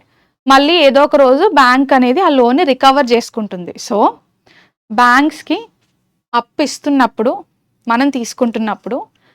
మనం తీసుకుంటున్నాం కాబట్టి మనకు అది ఆబ్లిగేషన్, లయబిలిటీ. అమ్మో ఫ్యూచర్లో తిరిగి కట్టాలి అనే ఒక లయబిలిటీ. కానీ బ్యాంక్ వాడికి ఎలా ఉంటుంది? ఈరోజు నేను వీడికి అప్పిస్తున్నానంటే నేను ఇన్వెస్ట్ చేస్తున్నాను, పెట్టుబడి పెడుతున్నాను. వీడు నాకు ఒక 2 years తర్వాత ఏ డేట్ అనుకుంటే ఆ డేట్కి నా ప్రిన్సిపల్ ఇస్తాడు, కానీ ఆ లోపు నాకు వడ్డీ వస్తుంది కదా, ఇన్కమ్ వస్తుంది కదా అనుకుంటారు. సో అందుకనే బ్యాంక్ పాయింట్ ఆఫ్ వ్యూ నుంచి మీరు ఆలోచిస్తే, బ్యాంకర్ పాయింట్ ఆఫ్ వ్యూ నుంచి ఆలోచిస్తే బ్యాంక్ ఇచ్చే లోన్స్ బ్యాంక్ ఇచ్చే లోన్స్ ఏవైతే ఉన్నాయో లోన్స్ అనేవి బ్యాంక్ వాడికి ఎసెట్స్ ఏనా? ఎస్, లోన్స్ అనేవి బ్యాంక్ వాడికి ఆస్తులు అనమాట. సో ఇప్పుడు బ్యాంక్ లోన్ ఇచ్చాక ఒక 100 మందికి లోన్ ఇస్తే 100 మంది టైంకి వడ్డీ కడతారా? కట్టరు. అందరూ టైంకి ప్రిన్సిపల్ అమౌంట్ని కూడా తిరిగి ఇచ్చేస్తారా? ఇవ్వరు. ఇక్కడ మనకి ప్రాబ్లం వస్తుంది. సో ఈ లోన్స్ ఏవైతే బ్యాంక్ ఇచ్చిందో వాటిని ఆస్తులను అనుకుంటూ ఉంటుంది. కానీ సడన్గా ఒక ఎసెట్ అనేది పర్ఫామ్ చేయడం మానేస్తుంది. అంటే అర్థం ఏంటి? సో బ్యాంకర్ ఇచ్చిన లోన్లో కొంతమంది వడ్డీ కట్టరు. సో కొందరు డ్యూ డేట్ అయిపోయింది, ఈరోజు వడ్డీ కట్టాలి, కానీ ఈరోజు వడ్డీ కట్టలేదు. బ్యాంక్ చూస్తుంది అనమాట. చూసి ఒక 90 డేస్ చూస్తుంది. 3 months వరకు కూడా ఆ వడ్డీ తిరిగి రాలేదు. అంటే ఒక పర్టికులర్ పర్సన్ నుంచి, కస్టమర్ నుంచి బ్యాంక్కి వడ్డీ తిరిగి రాలేదు, అసలు తిరిగి రాలేదు, అసలు ఏ అమౌంట్ తిరిగి రాలేదు అనుకోండి. అలాంటి ఎసెట్స్ ఉన్నా లేనట్టే అంటే నాన్ పర్ఫార్మింగ్ ఎసెట్ అంటాం. ఒక ఎసెట్ పని ఏంటంటే మనకి రిటర్న్స్ ఇవ్వడం, మనకి ఏదో ఒక ఇన్కమ్ జనరేట్ చేయడం. బ్యాంక్ వాడు ఎసెట్ అని అనుకుంటూ లోన్ ఒకటికి ఇచ్చినప్పటికీ కూడా ఆ లోన్ మీద ఇంట్రెస్ట్ రావట్లేదు, ఎటువంటి ప్రిన్సిపల్ తిరిగి రావట్లేదు. అంటే అది అసలు ఇన్కమే జనరేట్ చేయట్లేదు. సో అది ఎసెట్ అయినా పర్ఫామ్ చేయట్లేదు. సో అలాంటి నాన్ పర్ఫార్మింగ్ ఎసెట్స్ ఏవైతే ఉన్నాయో అందులో కొన్ని టైప్స్ ఉంటాయి.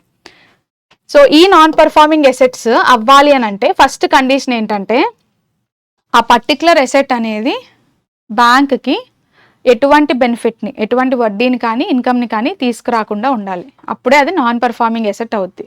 రెగ్యులర్గా వడ్డీ వచ్చేస్తుంది అనుకోండి, రెగ్యులర్గా అమౌంట్ ఇచ్చేస్తున్నారు అనుకోండి, అది ఎసెట్, పర్ఫార్మింగ్ ఎసెట్, ఇంకా అది ప్యూర్ ఎసెట్స్ అయిపోతాయి. సో ఇప్పుడు ఈ నాన్ పర్ఫార్మింగ్ ఎసెట్స్ ఏవైతే ఉన్నాయో ఇందులో కొన్ని రకాలు ఉంటాయి.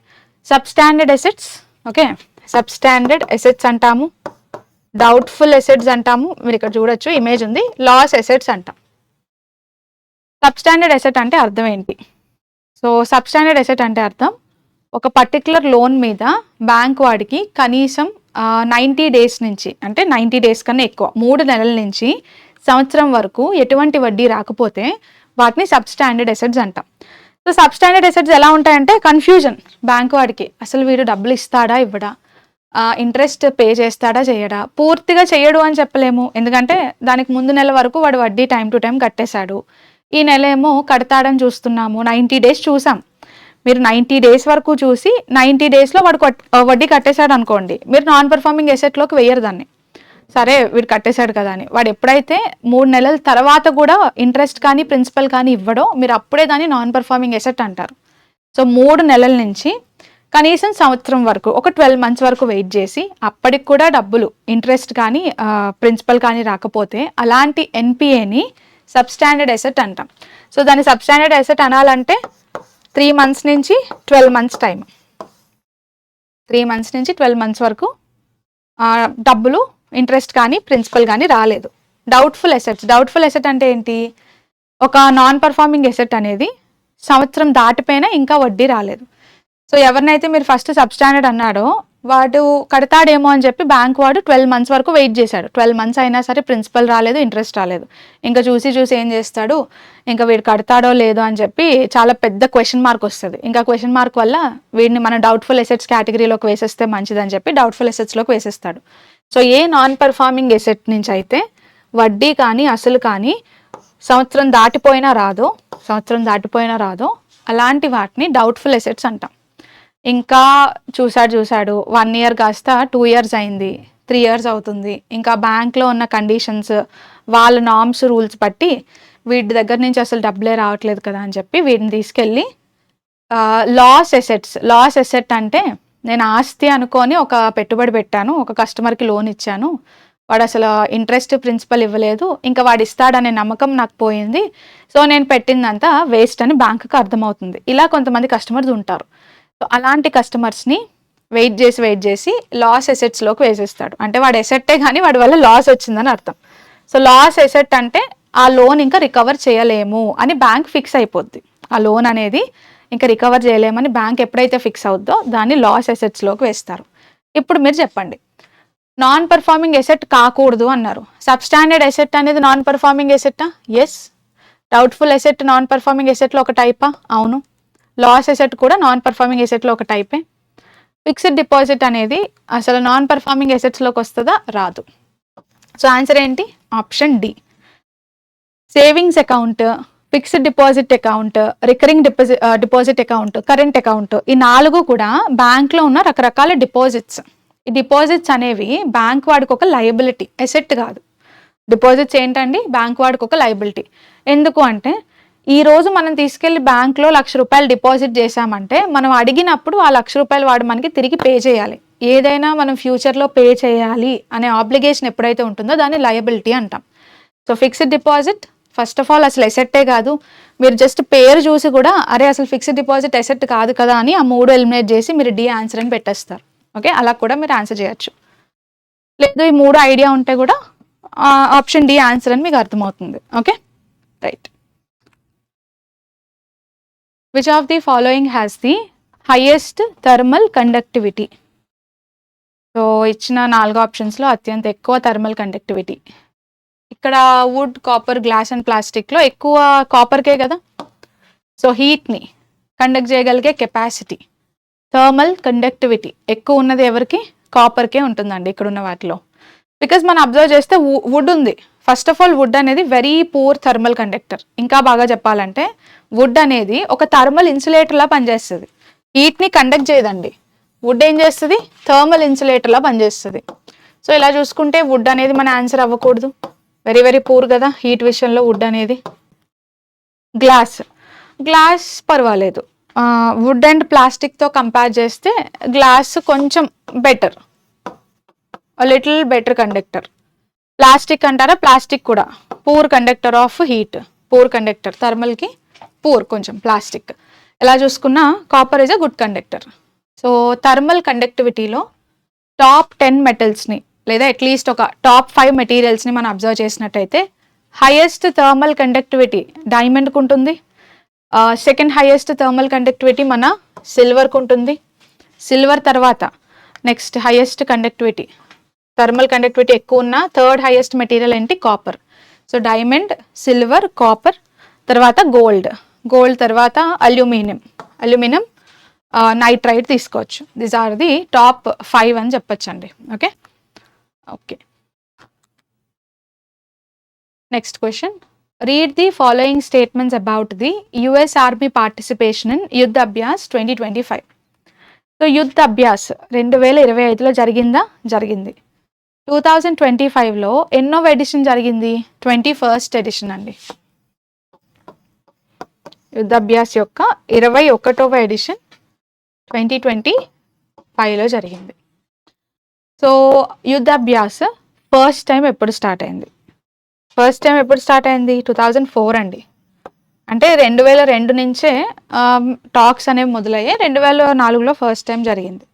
ఇప్పుడు ఈ యుద్ధాభ్యాస్ యొక్క రీసెంట్ ఎడిషన్ కోసం 3 స్టేట్మెంట్స్ ఇచ్చారు, చూద్దాం. The 5th infantry regiment also known as the Bobcats is taking part. కరెక్టా? ఎస్ అండి. సో ఈసారి యుద్ధాభ్యాస్ 2025లో Bobcats 5th infantry regiment వాళ్ళు పార్టిసిపేట్ చేశారు. మీరు కరెంట్ అఫైర్స్లో మిలిటరీ ఎక్సర్సైజెస్ పార్ట్ కరెక్ట్గా మీరు చూసుకుంటే ఈ క్వశ్చన్ చాలా ఈజీ మీకు. The regiment is a part of Arctic Wolves brigade near the US 11th airborne division. Yes, US యొక్క 11వ, మనం ఎలా అయితే 5th ఇన్ఫాంట్రీ రెజిమెంట్ అంటామో యుఎస్ యొక్క 11th ఎయిర్బార్న్ డివిజన్ వాళ్ళ పేరు ఏంటంటే ఆర్క్టిక్ వల్ఫ్స్ బ్రిగేడ్ అంటారు వాళ్ళని. సో యుఎస్ నుంచి ఆర్క్టిక్ వల్ఫ్స్ బ్రిగేడ్గా వాళ్ళు పార్టిసిపేట్ చేశారు అంటున్నారు. కరెక్టా? ఎస్. బాబ్ క్యాట్స్ ఉన్నారు, ఆర్క్టిక్ వల్ఫ్స్ బ్రిగేడ్ ఉన్నారు, ఇద్దరు కలిసి ఈసారి యుద్ధాభ్యాస్ 2025ని కండక్ట్ చేశారు. సో 2 స్టేట్మెంట్స్ కరెక్ట్ అండి, సరిపోయాయి. ఎక్సర్సైజ్ అనేది ప్రతి సంవత్సరం శ్రీలంక US మధ్యలో జరుగుద్దా? కాదు, మనకి బాగా తెలుసు కదా. యుద్ధాభ్యాస్ అనే ఎక్సర్సైజ్ ఇండియా US కలిసి చేస్తాయి, శ్రీలంక అనడం తప్పు. So it is a bilateral exercise అండి బిట్వీన్ ఇండియా అలాగే US and not Sri Lanka. So what's the answer? Option A, 1 and 2 only is the answer. సరే, లాస్ట్ ఇయర్ 21st ఎడిషన్ అని చూసాం కదా, ఈ 21st ఎడిషన్ ఎక్కడ జరిగింది? సో ఈసారి ఈ యుద్ధాభ్యాస్ ఎడిషన్ అనేది యుఎస్లో జరిగిందండి. సో ఆబ్వియస్గా 2026లో ఇండియా హోస్ట్ చేస్తుంది. Okay, right. Which famous structure was built during Alauddin Khilji's reign? So Alauddin Khilji's టైంలో ఏ ఫేమస్ స్ట్రక్చర్ని కన్స్ట్రక్ట్ చేయించాడు? సో ఆప్షన్స్లో మీరు చూస్తే it is very very clear. ఒక్కొక్క ఆప్షన్ ఎలిమినేట్ చేసుకొని కూడా వీ కెన్ ఆన్సర్. అండ్ ఇమేజ్లో మీరు చూసినా మీకు అర్థమవుతుంది. Red fort. So red fort అనేది first of all Alauddin Khilji construct చేయించలేదని మనకు ఐడియా ఉండాలి. రైట్. సో రెడ్ ఫోర్ట్ ఎవరు కన్స్ట్రక్ట్ చేయించారండి? షాజహాన్ కదా. షాజహాన్. కుతుబ్ మినార్ అన్నప్పుడు కుతుబుద్దీన్ ఐబక్ స్టార్ట్ చేయించాడు అని చెప్తాము. ఫతేపూర్ సిక్రీ అనేది అక్బర్కి సంబంధించింది. సో ఆన్సర్ ఏమవుతుంది? అలై దర్వాజా. సో అలై దర్వాజా అనేది ఢిల్లీలో లొకేట్ అయి ఉంది. ఎక్కడుందండి? మన ఢిల్లీలో లొకేట్ అయి ఉంది. సో దీన్ని ఎవరు కన్స్ట్రక్ట్ చేయించారు? అలావుద్దీన్ ఖిల్జీ కన్స్ట్రక్ట్ చేయించాడు. ఎప్పుడు కన్స్ట్రక్ట్ చేయించాడు? 1311 అండి. 1311 ADలో కన్స్ట్రక్ట్ చేయించాడు. సో ఇది ఇస్లామిక్ ఆర్కిటెక్చర్కి ఎస్పెషలీ కుతుబ్ మినార్ కాంప్లెక్స్. సో ఢిల్లీలో మీరు అబ్జర్వ్ చేసినట్టయితే ఇస్లామిక్ ఆర్కిటెక్చర్ చాలా ఎక్కువ కనిపిస్తుంది మనకి, బికాజ్ వాళ్ళ place most of the locations అంతా అక్కడే ఉన్నాయి కాబట్టి. ముఖ్యంగా కుతుబ్ కాంప్లెక్స్ ఏదైతే ఉందో దానికి మెయిన్ గేట్వే అండి ఇది. ఢిల్లీలో ఉన్న కుతుబ్ కాంప్లెక్స్కి ఈ అలై దర్వాజా, దర్వాజా అంటే డోర్ అనమాట. ఈ దర్వాజా అనేది ఒక గేట్వే లాగా, మెయిన్ గేట్వే లాగా పనిచేస్తూ ఉంటుంది. సో అది దీనికి ఉన్న ఒక స్పెషాలిటీ అండి. దీనికి ఉన్న ఇంకొక స్పెషాలిటీ ఏంటంటే మీరు చూడొచ్చు, శాండ్ స్టోన్ కదా. ఏం యూజ్ చేశారు మెటీరియల్ ఆర్కిటెక్చర్లో? ఈ శాండ్ స్టోన్ యూజ్ చేయడం జరిగింది. అండ్ డోమ్ ఆర్కిటెక్చర్లో మొట్టమొదటి ట్రూ డోమ్ ఆర్కిటెక్చర్ అనమాట. డోమ్స్లో ఫస్ట్ ట్రూ డోమ్ అనమాట ఇది. అది దీనికి ఉన్న స్పెషాలిటీ. రెడ్ ఫోర్ట్ చూసాం కదా. Red fort is by Shahjahan, Qutub Minar is by Qutubuddin Aibak, Fatehpur Sikri is by Mughal emperor Akbar. So eliminate చేసుకోండి. You can answer this question. World health day. So world health day is observed every year on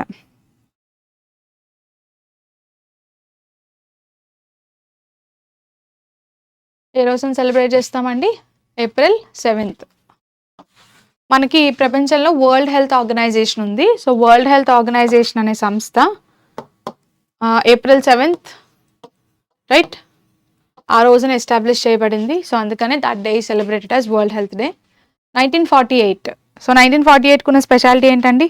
మనకి మొట్టమొదటిసారి world health ఆర్గనైజేషన్ని establish చేసిన founding జరిగిన రోజు కాబట్టి 48లో April 7th establish చేస్తే ఆ 7th అనే డేట్ని మనం మార్క్ చేసుకుంటూ వరల్డ్ హెల్త్ డేని ఫస్ట్ టైం 1950లో సెలబ్రేట్ చేసాం. ఎప్పుడు సెలబ్రేట్ చేసామండి? ఫస్ట్ టైం 1950లో సెలబ్రేట్ చేసాం. ఇంకా అప్పటి నుంచి హెల్త్కి సంబంధించిన అవేర్నెస్ని క్రియేట్ చేయడానికి, ఈ సంస్థను సెలబ్రేట్ చేయడానికి డే అనేది కంటిన్యూ అవుతూ ఉంది. ఓకే.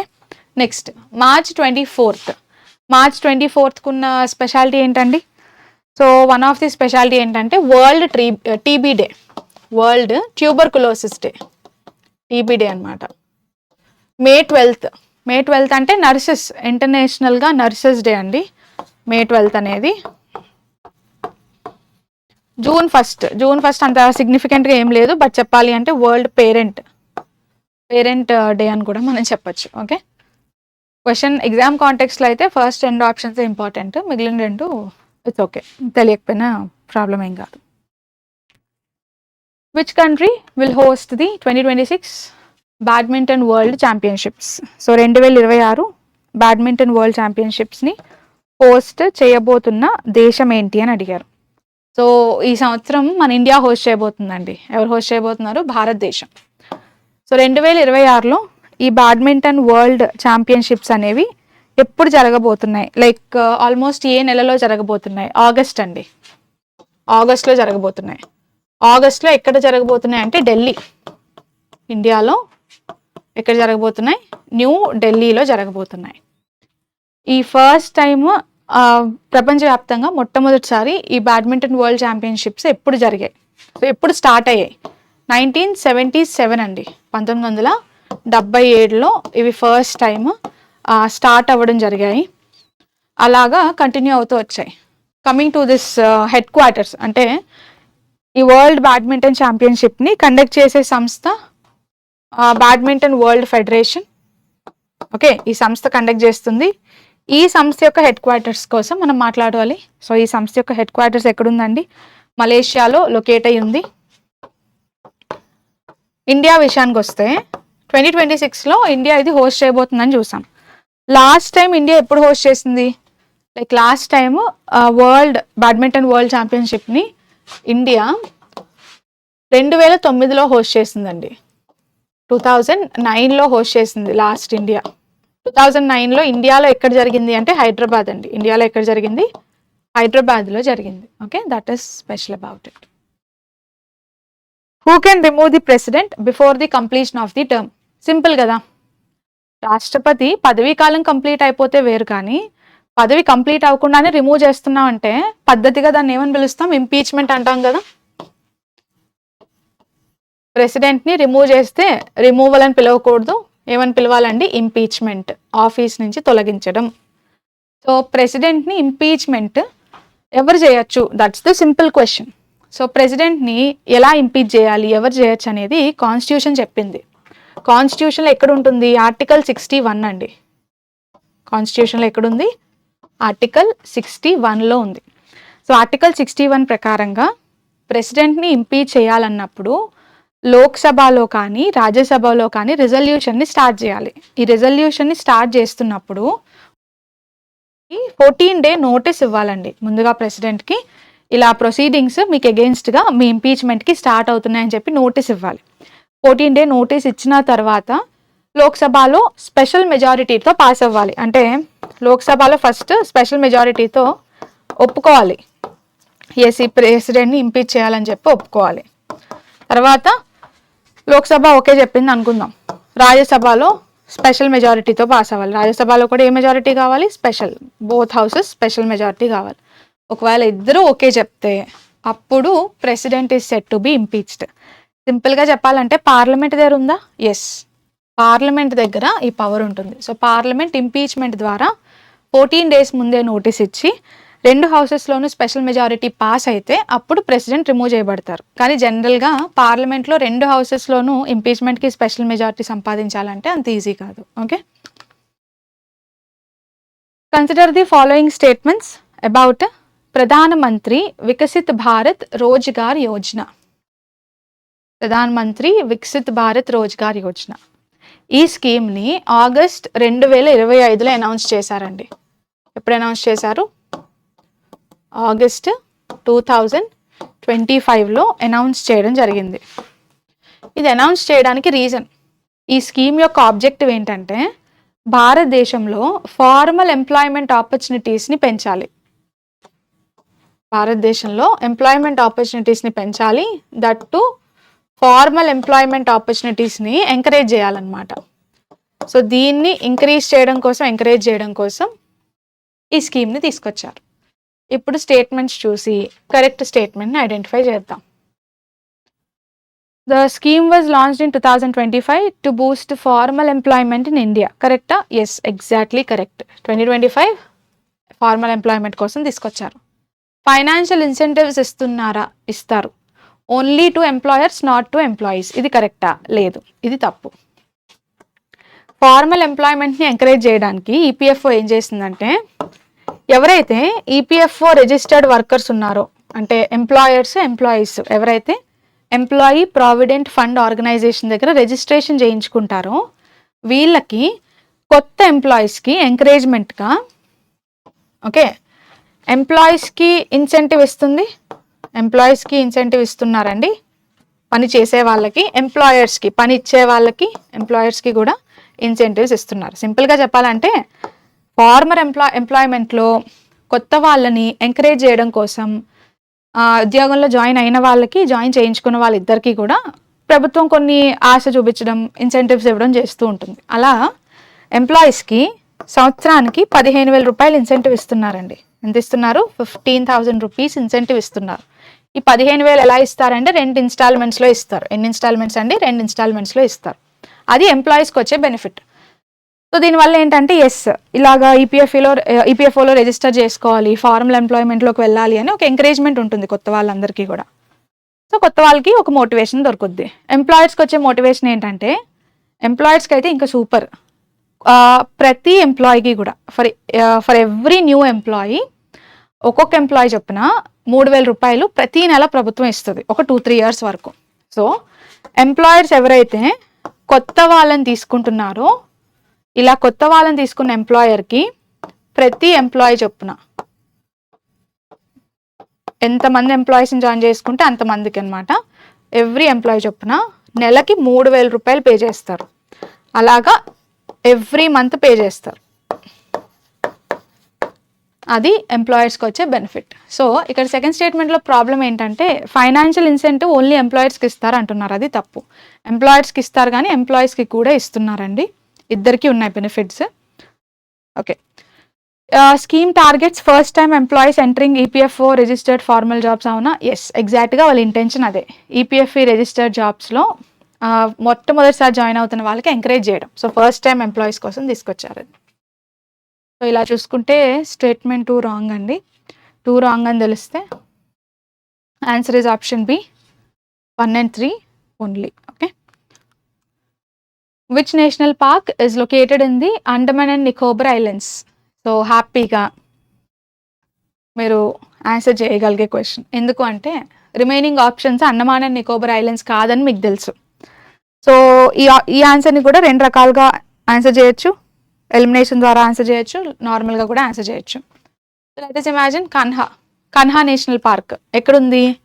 మధ్యప్రదేశ్లో ఉందని మనకు తెలుసు. సో కన్హా మధ్యప్రదేశ్లో ఉంది. పెరియార్ నేషనల్ పార్క్, పెరియార్ ఎక్కడుంది? కేరళలో ఉంది. ఓకే. సుందర్బన్స్ ఎక్కడున్నాయి?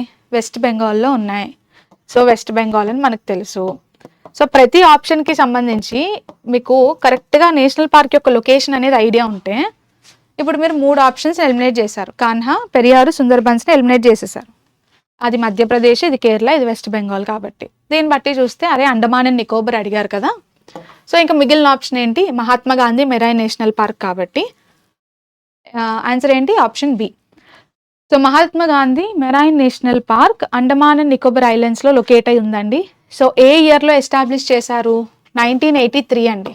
1983లో దీన్ని ఎస్టాబ్లిష్ చేయడం జరిగింది యాజ్ అ నేషనల్ పార్క్. ఇది బాగా దేనికి ఫేమస్ అంటే కోరల్ రీఫ్స్ అండి. కోరల్ రీఫ్స్కి మన మెరైన్ నేషనల్ పార్క్ అనేది ఇమేజ్లో మీరు చూడొచ్చు, చాలా ఫేమస్ అన్నమాట. అది దీని purpose. Okay. Okay. In which year were the LPG reforms introduced? ఇండియాలో ఎల్పిజి రిఫార్మ్స్ ఎప్పుడు తీసుకొచ్చారు? సో మనకి బాగా తెలుసు 1991లో తీసుకొచ్చారు. సి ఈ పర్టికులర్ క్వశ్చన్ లేదా ఈ పర్టికులర్ టాపిక్ని మీకు స్కీమ్స్ క్లాసెస్లో ఎక్స్ప్లెయిన్ చేయడం జరిగిందండి, చాలా ప్రాపర్గా క్లియర్గా. అండ్ మొన్న టైర్ 1లో చాలా క్వశ్చన్స్ వచ్చాయి, డైరెక్ట్ మన క్లాసెస్లోంచి చాలా క్వశ్చన్స్ వచ్చాయి. సో ఎకానమీ పరంగా మీకు ఎలాంటి క్లాసెస్ మిస్ అవ్వడం ఎలాంటివి చేయకుండా కొంచెం కరెక్ట్గా క్లాసెస్ని వినడానికి ట్రై చేయండి. కావాలని క్లాసెస్ మిస్ చేస్తే లాస్ అయ్యేదైతే మీరే అల్టిమేట్గా. సో వీలైనంత వరకు అంటే ఎవరైతే మన నాన్ ఎవరెస్ట్ స్టూడెంట్స్ ఉన్నారో మీరు యూట్యూబ్లో అయితే కాస్త మ్యారథాన్ పార్ట్ మీకు అవైలబుల్గా ఉంది. సో అది కంప్లీట్ చేసేసుకొని స్కీమ్స్ కంప్లీట్ చేసుకోండి. బికాజ్ ఏ ఎగ్జామ్కైనా స్కీమ్స్ అయితే ఇంపార్టెంట్.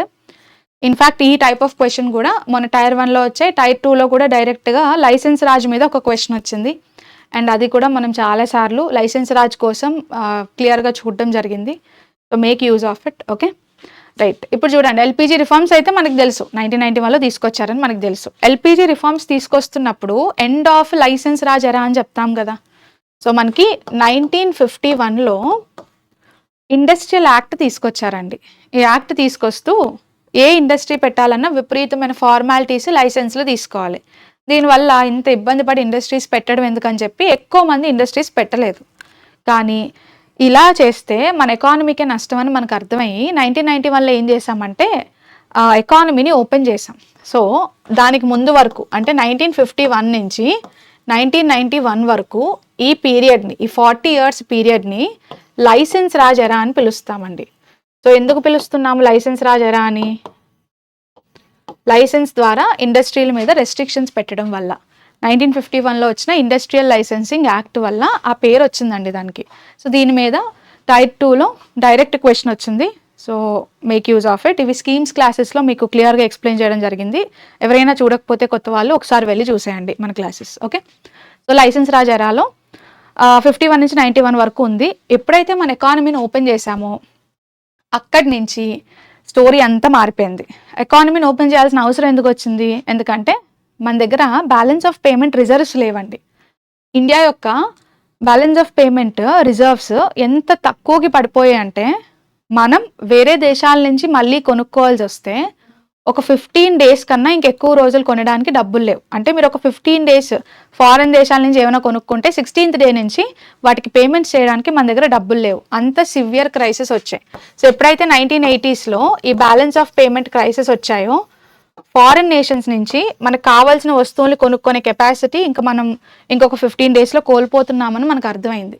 ఇలా అర్థమవుతున్నప్పుడు ఇంక ఇమీడియట్గా ఎకానమీని ఓపెన్ చేద్దాం, ప్రైవేట్ వాళ్ళని రానిద్దాం, ఇండస్ట్రీస్ని రానిద్దాం, బయట నుంచి పెట్టుబడులు రానిద్దాం అని చెప్పి క్లోజ్డ్ ఎకానమీగా ఉన్నదాన్ని ఓపెన్ ఎకానమీగా చేశారు. ఈ ఓపెన్ ఎకానమీగా చేయడాన్నే న్యూ ఎకనామిక్ పాలసీ అంటాం. ఇండియా ఏం చేసింది, పివి నరసింహరావు గారు ప్రైమ్ మినిస్టర్గా ఉన్నారు కదా. సో పివి నరసింహరావు గారు, మన్మోహన్ సింగ్ గారు కలిసి న్యూ ఎకనామిక్ పాలసీని తీసుకొచ్చారు. ఈ న్యూ ఎకనామిక్ పాలసీనే ఎల్పిజి రిఫార్మ్స్ అంటాం. Liberalisation, privatisation, globalisation. లిబరలైజేషన్ అంటే అత్యంత తక్కువ రెస్ట్రిక్షన్స్, వ్యాపారం మీద తక్కువ రెస్ట్రిక్షన్స్ పెట్టి లిబరల్ చేయడం, ఎకానమీని లిబరల్గా చేయడం. ప్రైవేటైజేషన్ అంటే ఈ లైసెన్స్లు అవి ఫ్రీ చేసేసి, లైసెన్సెస్ అవి తగ్గించి ఫ్రీగా ప్రైవేట్ వాళ్ళకి ఎదిగే అవకాశం ఇవ్వడం. ప్రైవేటైజేషన్ అంటే సింపుల్గా ప్రైవేట్ వాళ్ళు ఇండస్ట్రీస్ని పెట్టే అవకాశం ఇవ్వడం. గ్లోబలైజేషన్ అంటే ప్రపంచంతో మన ఎకానమీని లింక్ చేయడం. ఈ మూడు చేయాలి. ఈ మూడు చేస్తేనే బ్యాలెన్స్ ఆఫ్ పేమెంట్ క్రైసిస్ తగ్గి మళ్ళీ మన ఫారెక్స్ రిజర్వ్స్ మనకి నిండుతాయి. సో ఫారెక్స్ రిజర్వ్స్ని మళ్ళీ మనం ఫిల్ చేసుకోవడం కోసం ఈ క్రైసిస్ నుంచి బయటకు తీసుకురావడానికి 1991లో ఎల్పిజి రిఫార్మ్స్ వచ్చాయి. ఓకే, సో అందుకనే ఆన్సర్ ఏంటి, ఇయర్ ఒక్కటే అడిగారు కాబట్టి మీకు ఇయర్ అయితే తెలుస్తుంది. Okay, what is India's rank in the global peace index 2025? So global peace ఇండెక్స్లో 2025లో ఇండియా ర్యాంక్ ఎంత, 115 అండి. 115. ఆన్సర్ ఏంటి, option B is the correct answer for this question. ఇప్పుడు చూడండి, ఈ పర్టికులర్ ఇండెక్స్ని ఎవరు ఇస్తున్నారు, గ్లోబల్ పీస్ ఇండెక్స్ని institute for economics and peace.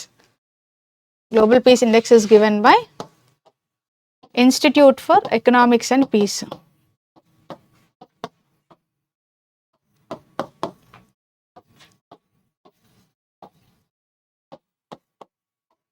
ఈ సంస్థ ఇస్తుంది. 2025లో ఇండియా ర్యాంక్ 115 అని చెప్తున్నాం. మరి లాస్ట్ ఇయర్ అంటే 2024లో ఇండియా ర్యాంక్ ఎంత, 116 అండి.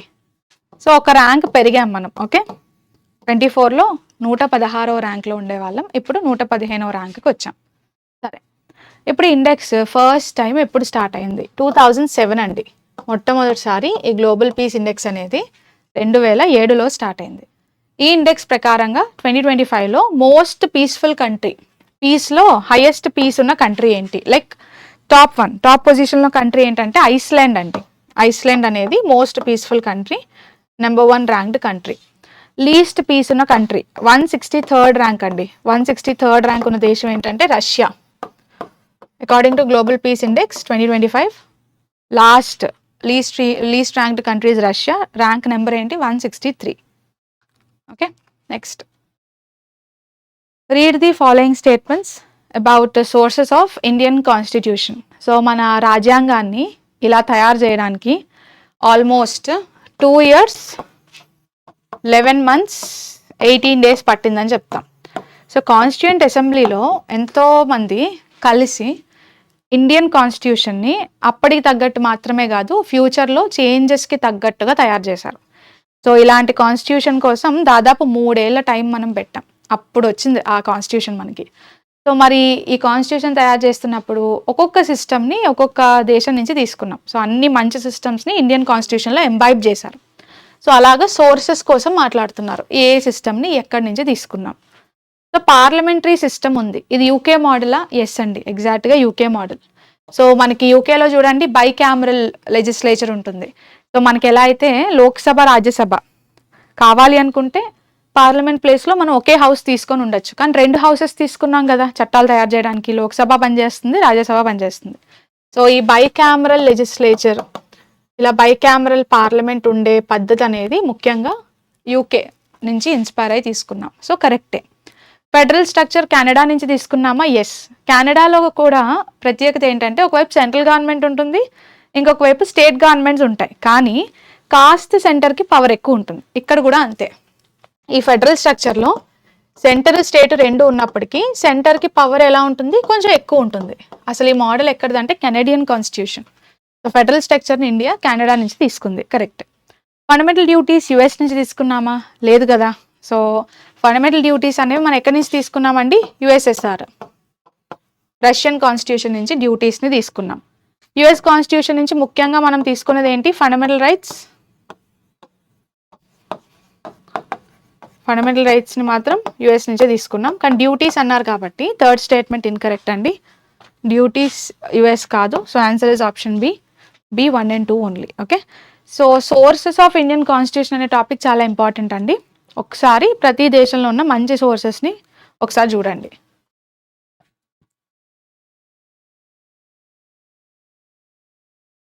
Which IVC site is famous for its dockyard and evidence of maritime trade? So ఎన్నో ఐవీసీ సైట్స్ ఉన్నాయి. అందులో డాక్యార్డ్కి, సీ ద్వారా చేసే ట్రేడ్కి బాగా ఫేమస్ అయిన ఇండస్ వ్యాలీ సివిలైజేషన్ సైట్ ఏంటి అని అడిగారు క్వశ్చన్లో. సో ఏంటండి ఆ సైట్, ఆబ్వియస్గా మన లోథల్. సో లోథల్ ఎక్కడ లొకేట్ అయి ఉంది, గుజరాత్, రైట్. ఎస్, లోథల్ అనేది గుజరాత్ అనే రాష్ట్రంలో లొకేట్ అయి ఉంది. ఈ లోథల్ అనే సిటీకి ఉన్న స్పెషాలిటీ ఏంటంటే ఇండియా యొక్క మొట్టమొదటి డాక్ సిటీ అండి. లోకల్లో ఇండియా యొక్క ఫస్ట్ పోర్ట్ ఈ డాక్ సిటీస్ని మీరు చూడొచ్చు, అది లోథల్కి ఉన్న స్పెషాలిటీ. ఇన్ఫ్యాక్ట్ ఐవీసీలో కూడా ఆ లోథల్ అనేది డాక్ యార్డ్కి చాలా ఫేమస్ అని చెప్తాం. Okay, so that is special about it. Coming to this, లోథల్ని ఎవరు డిస్కవర్ చేశారు లేదా ఎవరు ఎక్స్కవేట్ చేశారు, ఎస్ఆర్ రావ్ అండి. లోథల్ ఎక్స్కవేషన్కి ఎవరు రెస్పాన్సిబుల్, ఎస్ఆర్ రావ్ గారు రెస్పాన్సిబుల్. అండ్ ఎప్పుడు ఎక్స్కవేట్ చేశారు, దీని ఎక్స్కవేషన్స్ అనేవి ముఖ్యంగా 1954 నుంచి 61 మధ్యలో, 1954 నుంచి 61 మధ్యలో జరిగాయి. Coming to remaining options, Mohenjodaro మనకి బాగా తెలుసు, ఆర్డి బెనర్జీ గారు, రైట్. మొహెంజోదారో రఖాల్ దాస్ బెనర్జీ గారు. హరప్పాని ఎవరండి డిస్కవర్ చేశారు, Dayaram Sahni garu, excavations by Dayaram Sahni. And finally coming to Dholavira. So Dholavira అనేది ఆర్ఎస్ బిస్ట్ కదా. Yes, Dholavira is related to R S Bisht. Okay. Which planet has a thin atmosphere mostly made of carbon dioxide? ఇక్కడ మీరు రెండు విషయాలు గుర్తుపెట్టుకోవాలి. ఒకటేమో థిన్ అట్మాస్ఫియర్ అంటున్నారు, రెండు ఎక్కువ కార్బన్ డైఆక్సైడ్ ఉండాలి అంటున్నారు. ఆప్షన్స్లో మనం ఫస్ట్ ఎలిమినేట్ చేయగలిగేది మెర్క్యూరీ అండ్ ఎర్త్ అండి. మెర్క్యూరీ, ఎర్త్ని అయితే మీరు ఎలిమినేట్ చేసేస్తారు, because mostly made of carbon dioxide కాదు. ఎర్త్ మీద కానీ మెర్క్యూరీ మీద కానీ మనకి కార్బన్ డైఆక్సైడ్ అంత ఎక్కువ క్వాంటిటీస్లో అసలు కనిపించదు. మనకి highest amount of carbon dioxide Venus మీద కనిపిస్తుంది, మార్స్ మీద కూడా కనిపిస్తుంది. సో రెండు ఆన్సర్ అవ్వడానికి ఛాన్సెస్ ఉంటాయి. కానీ థిన్ అట్మాస్ఫియర్ ఎక్కడ ఉంటుంది, మార్స్లో ఉంటుంది. వీనస్లో అట్మాస్ఫియర్ చాలా థిక్గా ఉంటుందండి, మార్స్లో మాత్రం చాలా థిన్గా ఉంటుంది. సో ఆన్సర్ ఏంటి, option A, Mars. So Mars is very famous for high carbon dioxide levels, కానీ చాలా థిన్ అట్మాస్ఫియర్. సో ఎందుకు అంటే మార్స్లో అట్మాస్ఫియరిక్ డెన్సిటీ చాలా తక్కువ ఉంటుందండి, డెన్సిటీ చాలా తక్కువ ఉంటుంది. సో డెన్సిటీ తక్కువ ఉండడం వల్ల థిన్గా ఉంటుందని చెప్తాం, డెన్సిటీ తక్కువ ఉండడం వల్ల అట్మాస్ఫియర్ థిన్గా ఉంటుందని చెప్తాం. అండ్ అట్మాస్ఫియర్లో కూడా గ్యాసెస్ యొక్క కాంపోజిషన్ మీరు చూస్తే ఆల్మోస్ట్ కార్బన్ డైఆక్సైడ్ 95% అండి. మార్స్లో అన్ని గ్యాసెస్లో 100% అనుకుంటే అందులో 95% కార్బన్ డైఆక్సైడే ఉంటుంది, అంత ఎక్కువ కాంపోజిషన్ ఉంది. ఓకే, కానీ థిన్గా ఉండడానికి ఏంటంటే డెన్సిటీ తక్కువ ఉండడం ఒక కారణం. నైట్రోజన్ అంటారా, ఎస్, నైట్రోజన్ అనేది ఆల్మోస్ట్ మనకి 2.7% వరకు నైట్రోజన్ ఉంటుంది ఎక్కడ, మన మార్స్ మీద. సో ఇమేజ్లో కూడా మీరు చూడొచ్చు. కమింగ్ టు ఆర్గన్, ఆర్గన్ ఉంటుంది ఆల్మోస్ట్ 1.6%. ఆర్గన్ అనేది 1.5-1.6% వరకు కనిపిస్తూ ఉంటుంది.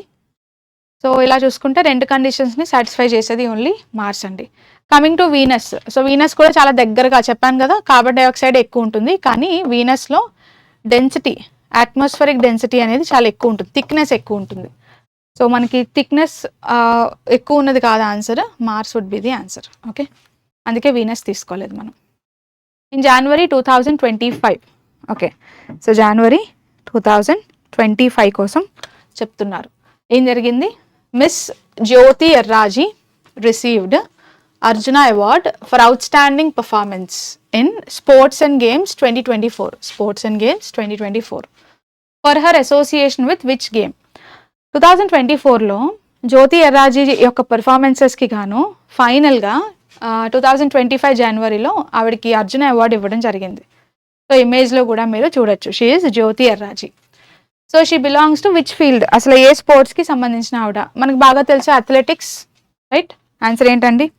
ఆబ్వియస్గా option A, athletics is the correct answer for this question. So Jyothi belongs to which state? ఏ రాష్ట్రానికి సంబంధించిన పర్సనాలిటీ? తెలంగాణ కదా. Yes. So Jyothi Yarraji belongs to Telangana అండి. ఏ అవార్డు ఇచ్చారు? అర్జున అవార్డు. 2025లో ఫైనల్గా ఆవిడకి అర్జున అవార్డు వచ్చింది. సో స్పోర్ట్స్ డిసిప్లిన్లో అర్జున అవార్డు అంటేనే మోస్ట్ ప్రెస్టీజియస్ అవార్డు కింద మనం కన్సిడర్ చేస్తాం కదా. అసలు ఇలాంటి అర్జున అవార్డు ఫస్ట్ టైం ఎప్పుడు స్టార్ట్ అయింది? ఫస్ట్ టైం 1961 అండి. 1961లో స్టార్ట్ అయింది. ఏ మినిస్ట్రీ కిందకు వస్తుంది? Ministry of youth affairs and sports. ఎవరిస్తారండి? Ministry of youth affairs and sports వాళ్ళు 1961లో అథ్లీట్స్ ఎవరైతే స్పోర్ట్స్ పర్సన్స్ ఉన్నారో వాళ్ళకంటూ ఒక అవార్డు ఉంటే బాగుంటుంది కదా అని చెప్పి ఈ అవార్డుని స్టార్ట్ చేయడం జరిగిందండి. So one of the oldest sports honours అని చెప్తాం ఇండియాలో. 61 ఆ టైంలోనే స్టార్ట్ అయిపోయింది కాబట్టి అది అర్జున అవార్డుకు ఉన్న గొప్పతనం. సో ఎస్, సో క్వశ్చన్ యాక్చువల్గా చాలా ఈజీ. మనం ఏమాత్రం కాస్త కరెంట్ అఫైర్స్ న్యూస్ చూస్తూ ఉన్నా మీరు ఈజీగా ఆన్సర్ చేయగలిగే క్వశ్చన్ ఏది. So after the class is completed ఒకసారి పీడిఎఫ్ అయితే రివైజ్ చేయండి. Thank you very much and all the very best.